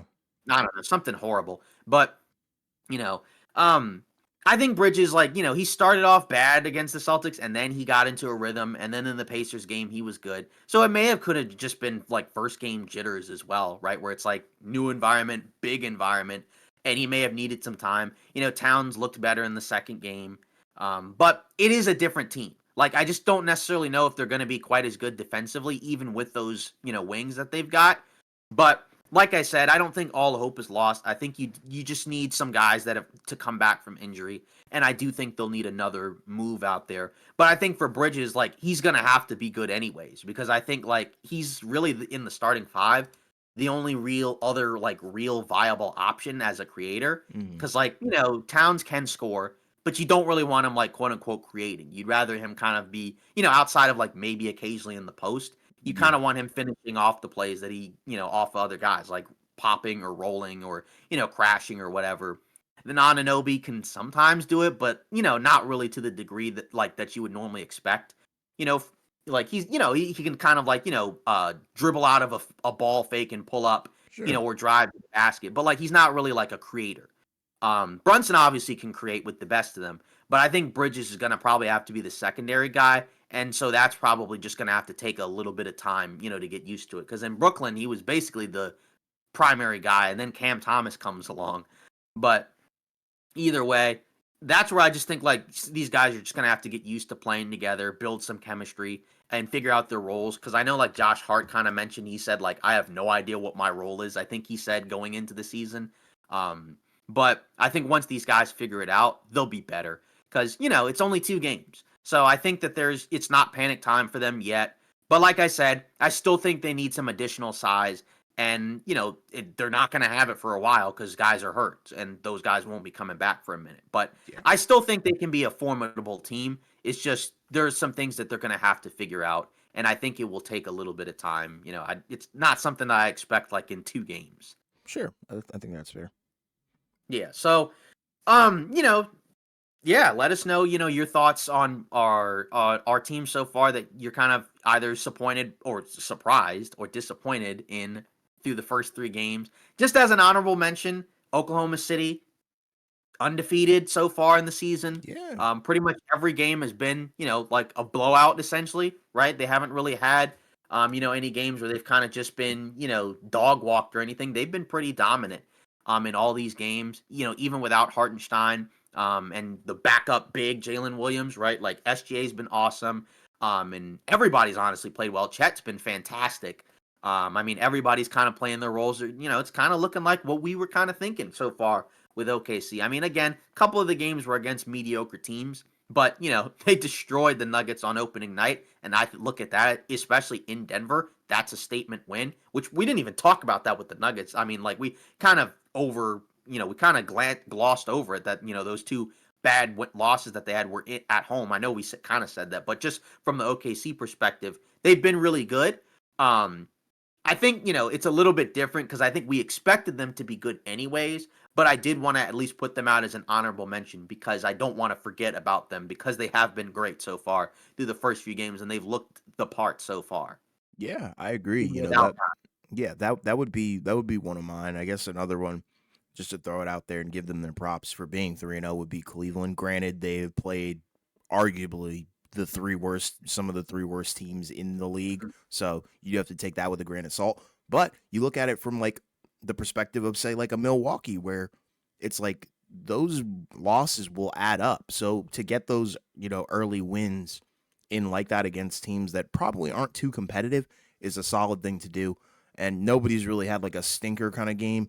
I guess Darius Mhm. Garland kind of, but then he had a bounce back game against the Wizards. So it's like you don't feel too bad. And I think, they're treating these games as like get right games, find the rhythm, get our feet in the water, and then, we can kind of get going. So shout out to them as well for being 3-0. Yeah, exactly. So, that's a good point. And we talked about Cleveland, where it's like, we think they can win some games, Mm, and it kind of hinges on, Evan Mobley. Can he kind of, pop off? Can he have a really good year this year? Because we already know he's good. It's just a matter of like, can he continue to improve and be, mm. like a really good guy on both ends of the floor? And so far, so good. Yeah. And again, if that can continue, then you can make a lot of this work a lot better than I think, people would kind of normally think just because of the fact that you'll just have a better floor in terms of your talent. So, Yeah. so far, like you said, even though it's been a cupcake schedule, you still got to win these games, and that's kind of the point that we're, because like even Atlanta, I mentioned, like, it's not like they played great teams, but either way, you're just kind of looking so far and you just kind of talking about what you like, what you don't like. Are there any other teams you're kind of, just as a last minute or, last second thing, that you want to add or, or is there kind of not really anything else? Um, um, I mean, I've kind of like what I've seen from Orlando, but I mean, we Hmm. kind of already talked about that, in the last Yeah. episode, where it's like a lot of these guys are playing well. I know recently they did just lose to Memphis, but you kind of Yeah. sometimes expect the stars to cool off. And it kind of goes back to what I was saying about the Pelicans, where it's like, yeah, if your stars have a bad game, then I kind of expect the team to lose. But when those guys are Mhm. on fire, like, yeah, they look not, I'm not going to say unbeatable, but they look like a Yeah. formidable foe in the Eastern Conference. Right. Yeah. And it looks like the Clippers are about to pull off the win against Golden State. All Obviously right.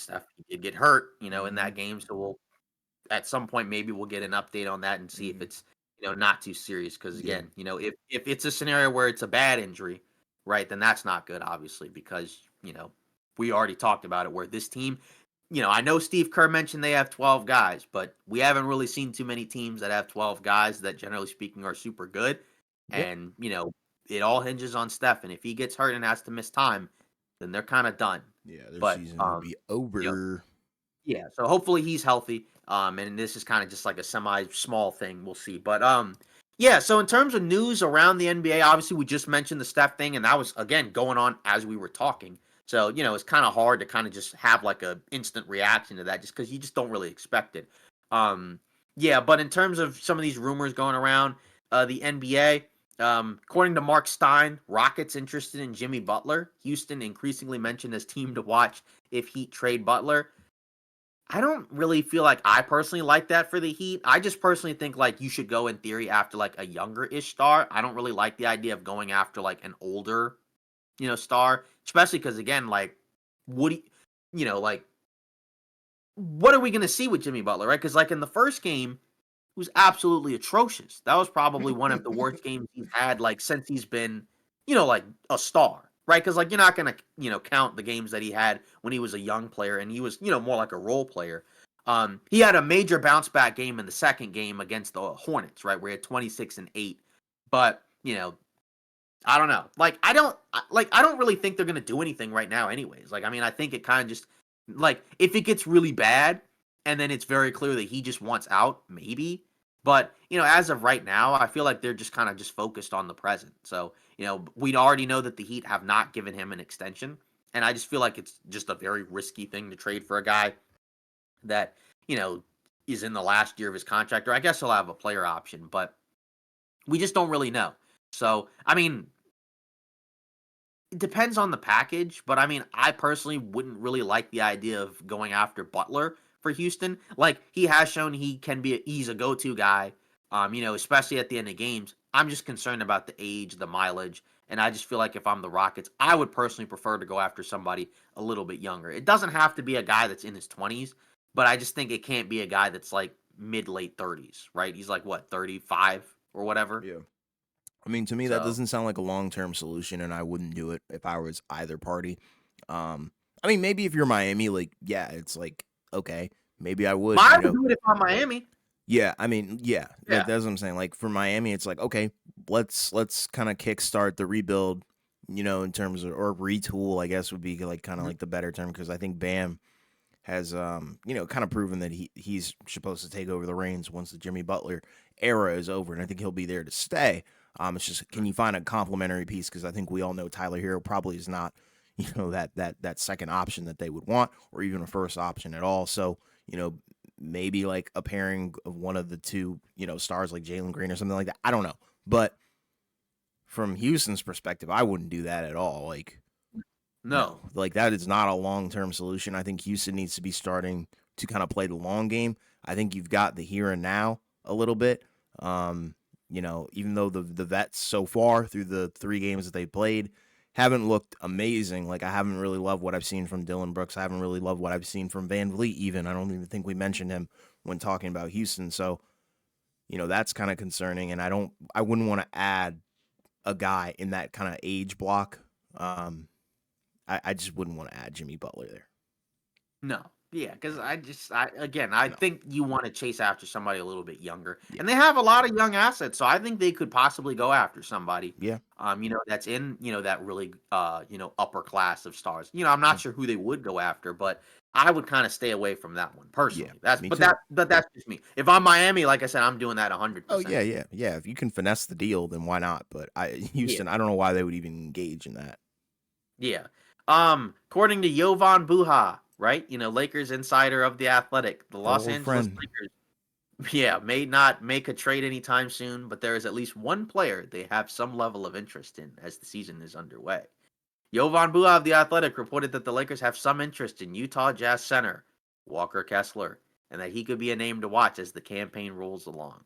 I think we need more time to see which guys become available. I think Walker Kessler is a name that the Lakers have been interested in that would make a lot of sense and allow you to either start a too big look or probably more realistically bring him off the bench. So, end quote. So, I feel like we've talked about this before. So I guess we'll talk about it again. Is it even likely? Is it even possible? And, if you did it, what's the deal? How does it look if you're LA? Do you like it? What do you think? I mean, I think it's possible. My question would be, what on earth is this package going to be? Am I giving up too much just for a backup big when Jackson Hayes through 3 games has looked pretty freaking serviceable to me? But I mean, Jackson Hayes isn't the long term solution. I think Walker Kessler would be a much better potential Mm-hmm. long term solution, and he's played pretty good, through his 2 games. And Yeah. I think he kind of fits the mold of what you would kind of want, where it's like a big who can potentially space the floor, but is awesome on defense to pair with AD. But what do the Lakers have to give up that Utah would really want? I don't know. Right. I don't think we're talking picks here.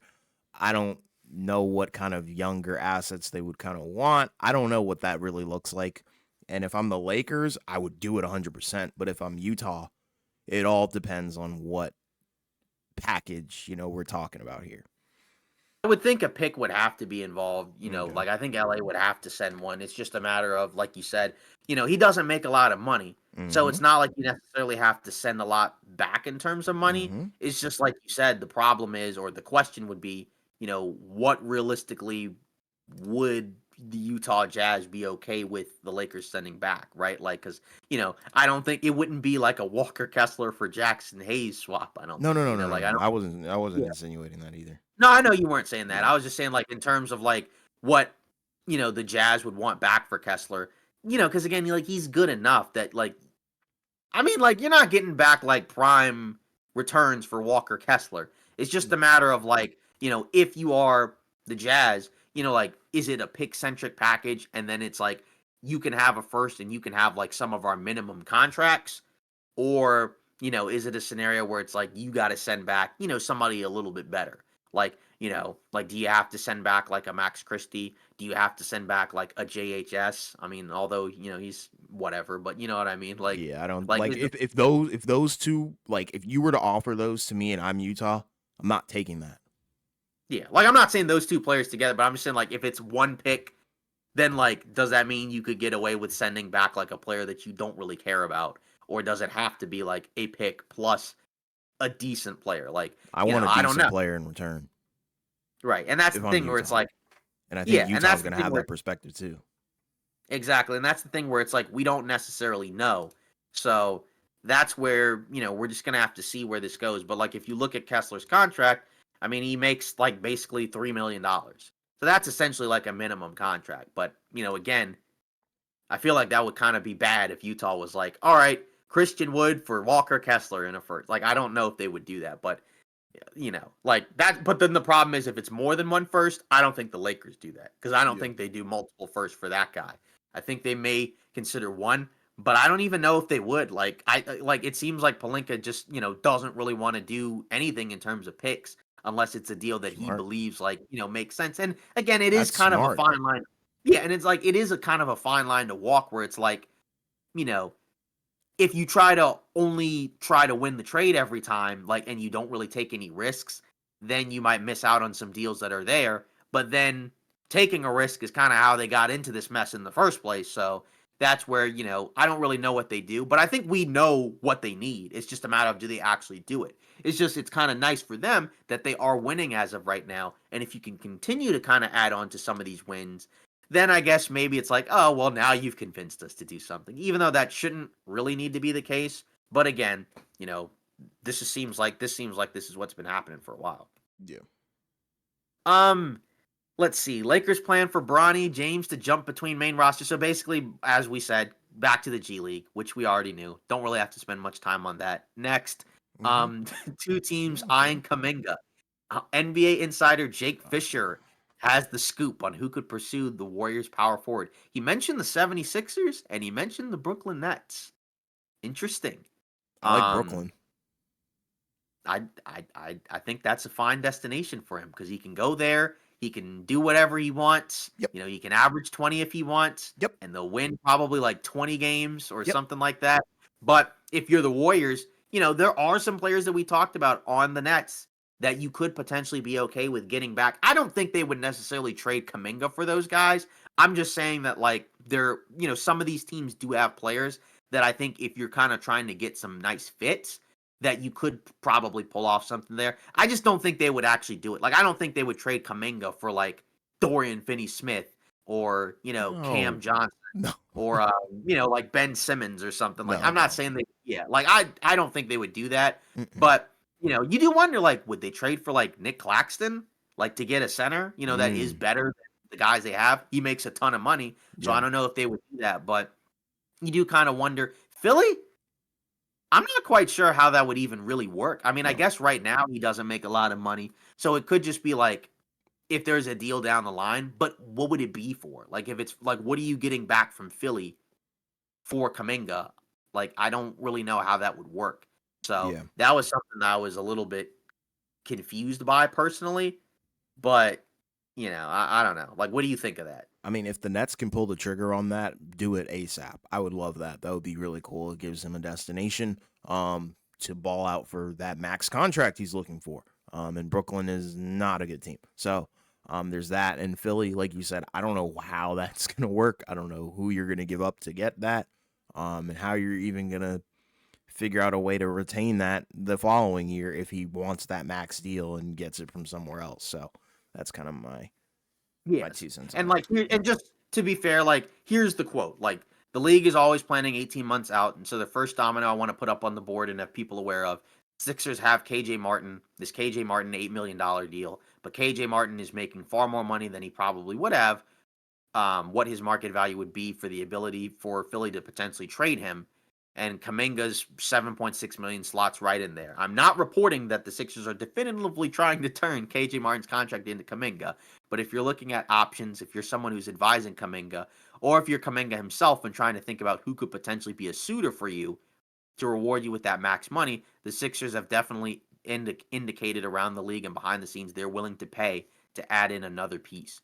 And they do have the picks, and they do have some, that they got from the Harden deal. So, that is kind of interesting. I hadn't really thought about that. So I guess that's a little bit more insight into how something like that would work. It's just a matter of, again, we don't know because it wouldn't surprise me if the Warriors ended up trading him only because they haven't paid him. And so, I'm sure he wants his money and somebody will probably give him something. But, with the Warriors, it's going to be, I think, more so kind of determined on, like what he does as an individual player and where they are as a team. Yes. Because they did win their first two games, but those were against bad teams. He Yep. didn't really play well. And Yep. then against the Clippers, they just lost. Kaminga again didn't really play well. He just hasn't really played well so far. Wiggins has actually been pretty good, but of course, then Kaminga starts playing poorly, so Right. it doesn't really matter. And Draymond honestly was atrocious as well. But either way, like I just don't think they're going to pay him 200 plus million a year. And I Yeah. think if they're not Agreed. going to, that's where it's like I just kind of wonder what they're going to do. But they may just be stuck because, like, it really depends on what's available. But I do see a world where, like, if there's a deal out there and you have to give them up, maybe they do it. But I don't know because to be honest, I've not really been that impressed with him. And like maybe that's something we'll do like next episode, where we actually might just talk about individual players or something. Mm-hmm. But either way, he's been bad to start Yeah. the year. Like he's Agreed. been absolutely atrocious. And Yep. like to be fair, like I don't know. I'm not quite as high on him as maybe some other people are. More so like I think in like just as like in terms of winning basketball. But but I still recognize his talent. But he's really struggled through these first few games. And to be fair, it's a weird lineup where it's a super tall, super athletic lineup, but it's not a lot of shooting. And it's kind of forced him into the spot of like, you're gonna have to try to shoot, buddy. And Yep. and if not, you're gonna kind of be in a clouded, cluttered, or cluttered paint. So it's like I don't really know. I mean, Yeah, but it's a what rough do you? situation to be in, to be honest. Like, I Mhm, mean, what more can you do? Me personally, I'm not too high on his star potential. I think he can be a solid player on a good team, but I do not mhm. think he is superstar level.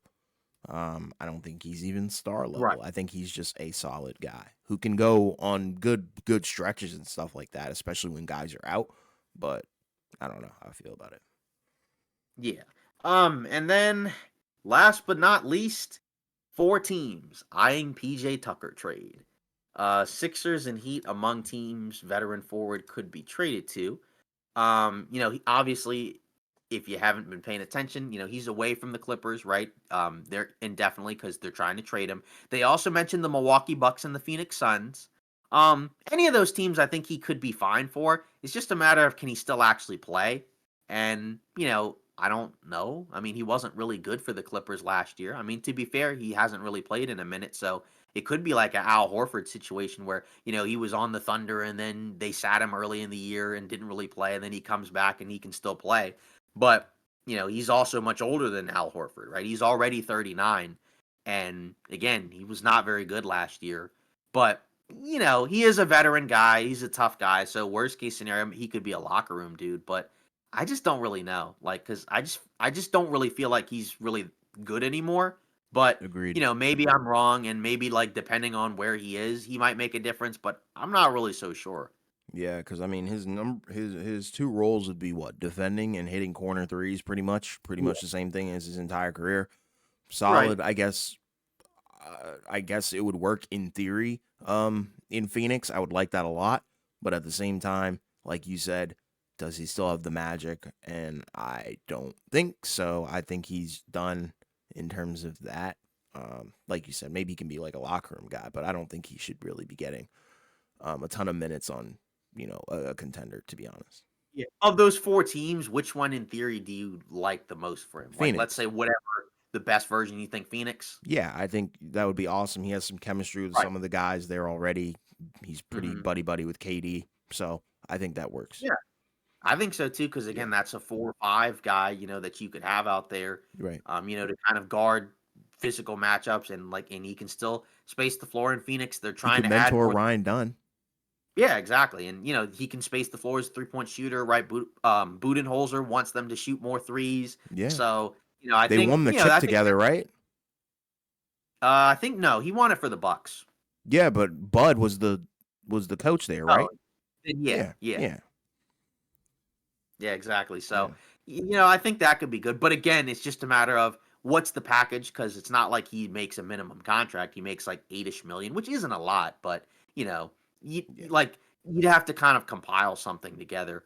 And then, again, like I said, I don't really know if he can still really do much at this point. Maybe he can, yeah. but I feel like if he could, I feel like we would have seen it more last year. Because remember, like he came over in the Philly deal with Harden, and he very quickly showed that he did not have much in the tank at that point. Yep, I remember. Yeah, so well, that's it for today's episode of Off Ball Takes. Again, let us know your thoughts, right, on teams that have been a surprise, both good and bad so far to start the season, right? Pretty much we are through the first week, basically, of the NBA season, right? And obviously we have several more weeks to go.